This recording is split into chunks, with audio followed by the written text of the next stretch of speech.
What's up? What's good? Matt Clark here at the new Matt Clark. Had a real good conversation with somebody in my comment section and on Instagram yesterday. This video will talk about that and a story that it reminded me of in the past. Stay tuned for a great video from the new Matt Clark. I need the peace, don't forget the money, man.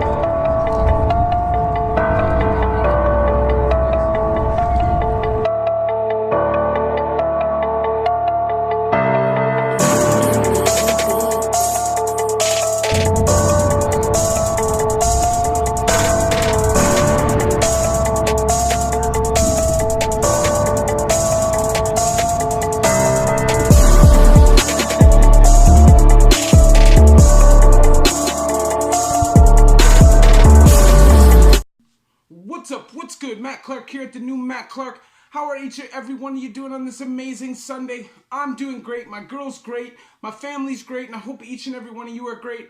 I had a really good weekend. Spent it with my girl down in the city and it was great. It was a little chilly at times this weekend, up to minus 25. Doesn't matter though. Me and my girl stayed warm. I had a great weekend. I hope you did too. I want to say thank you to each one of my 1,545 subscribers. We're growing. The movement is real and the movement is growing. So if you could please hit that like button and you could please hit that subscribe button and that bell notification button so you get these videos when they're new. If you could share with somebody on social media, help spread the message, help spread the word, that would be amazing. And there's definitely a PayPal option if you would like to donate, help and support the channel. So, as much people who follow my channel know, I like to expose and talk about stories of prison, and recently I've exposed this pedophile, but I didn't do it to expose him, it was more to expose the system. Now, somebody got at me in my comment section, at first was a little aggressive, came at me on Instagram, and we talked about it. And I explained to him my position. He said, how could I post something like that, right, without knowing the story? And I explained to him that I knew enough of the story to know that this guy was not innocent. He had already been convicted in the 90s. He was convicted this time before he went on the run. By the time the conversation was done, I think me and this person maybe don't necessarily love each other, but I think we agreed on the topic at hand and we were able to move past it without being rude. And I can say I learned a lot from this person and appreciate it, even though at times he was rude. But that doesn't matter. We got to be bigger than that, because it's not all about me. But having that conversation with this person did remind me of a story. And the reason why it reminded me of a story, because it reminded me why I take such a serious stance on this stuff, and that it's not a biased stance. It doesn't matter if you're some old creepy dude or if you're a young guy that people I know knows. And that's why I'm going to talk about this story. So I was the server in Lindsay, me and this other big jack dude. If you know what a server is in Lindsay, it's pretty much the quarter man. They're out all day. They pretty much run the block, okay?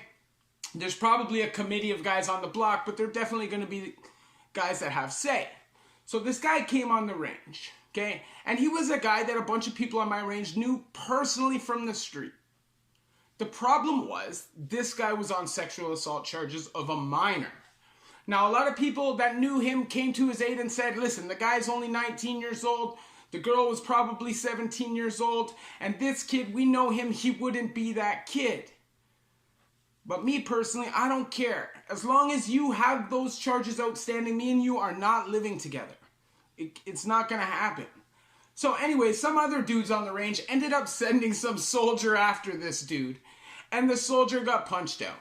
Okay? Then another soldier got sent after that soldier. That soldier ended up getting punched out because he got punched out. It was a shite show. But me, I took a stance on this. And I told him, I went up to him and I told him personally, you can't stay here. The only way you can is if you fight me.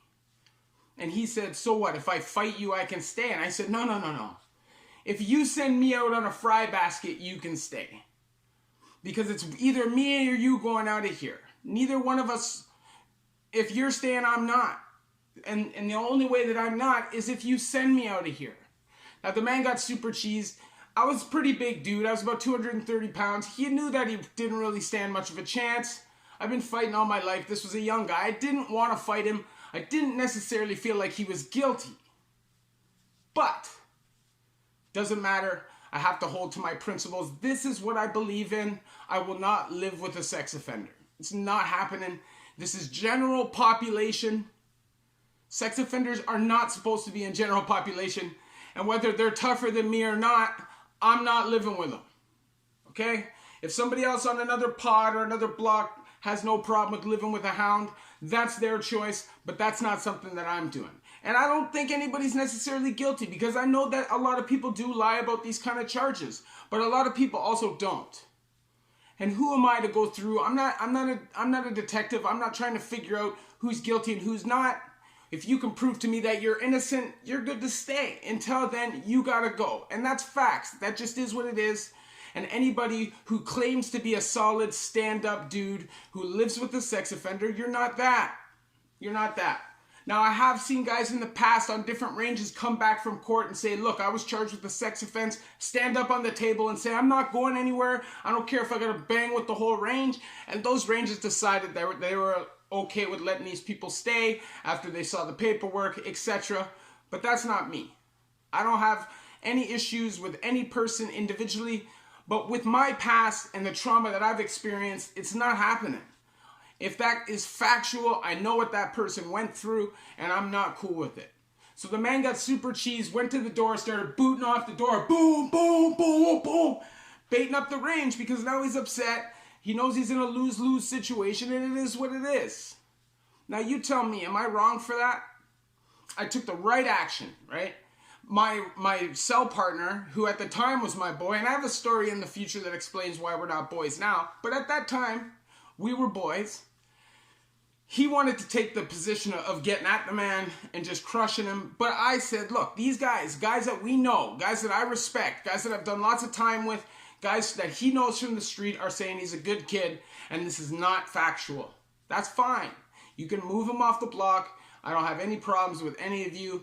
But remember this, if you take a stand like that and you are not somebody that people respect, remember, these are all guys from his neighborhood. They could have very easily decided to turn on me. But because they're stand-up dudes, they didn't do that. They listened to what I had to say. They understood what I had to say. And they felt my pain. Okay? At the end of the day, we live in a society, in prison, where we pretty much get to choose who we live with. And I'm from a time, I was raised old school. I'm from a time when you have sexual assault charges, you have chomo charges, you have major domestic abuse charges, anything like that, sex trafficking, all that stuff is considered a bad beef. Now, nowadays it's a little different. The younger generation doesn't look at certain things like they're shady like that, and that's up to them. And that is one of the reasons why I decided to get out of the system.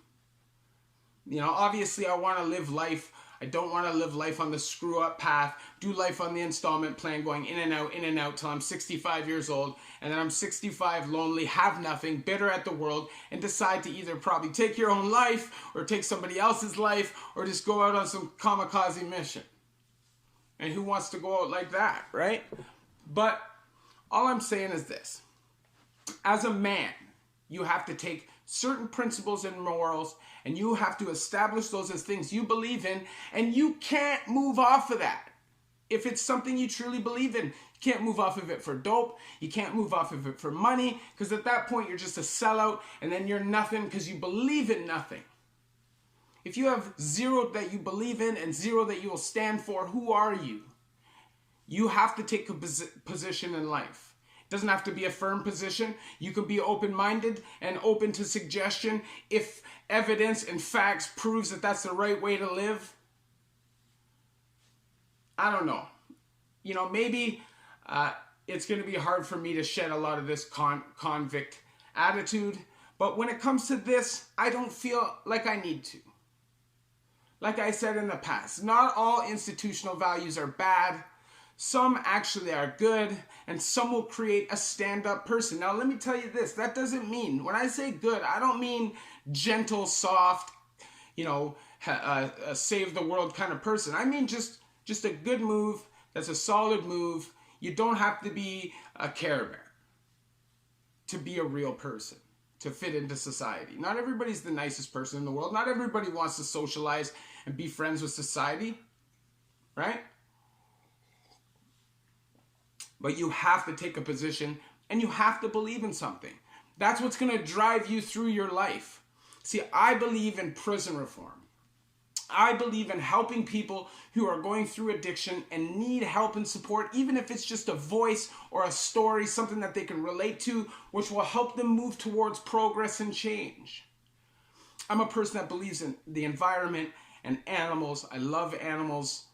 I love animals more than people for the most part. I'm a person you could put out in a field. I see 2 deers walk by. I could sit there for 2 hours and enjoy that more than anything, drug-wise, alcohol-wise, or even people-wise, except my family or my girl. I'm just saying. Decide what it is that you want to stand for and which direction you want to take in your life, and then you work for it. And if you don't believe in something, you're never going to have that real hunger or that real drive. You think athletes and movie stars and big CEOs for businesses don't have that hunger and that drive and that grind? You don't think that they took a position when they were younger, set their moral line in the sand and worked towards whatever it was they decided they were going to work towards? If you're a real person, you have to set real goals and you have to do real things and you have to treat people in a real way. And that's all. And that's how I feel about it. So, like I said in the past, I'm not out to get any chomo sexual offender hurt. I don't want that to happen. I simply want the system to open their eyes and realize that these guys are getting slaps on their wrist, and it's not consistent with the time and the sentences that guys on way less serious offenses get. That's where I think the real problem is. And I think that these guys are treated as if there's a mental health issue, and it's not a choice. So, until I see change, I'm going to speak out against it. I'm going to tell my story. I'm going to try to help people who have gone through these traumas and have experienced these things in their lives and don't see the government as trying to help them. So that's where I come into place. Anyways, if you like this video, hit that like button. Please hit that subscribe button and that bell notification button so you get these videos when they're new. Share with somebody on social media. It really helps spread the message, spread the movement, because the movement is growing. And there's a PayPal option if you'd like to donate, help and support the channel. I don't make much money. I've probably made $40 since I've been on the partner program, and any little bit helps. I appreciate everybody who's donated in the past. Thank you very much. Thank you for taking the time to watch my video. It means the world to me. Love each and every one of you at the new Matt Clark.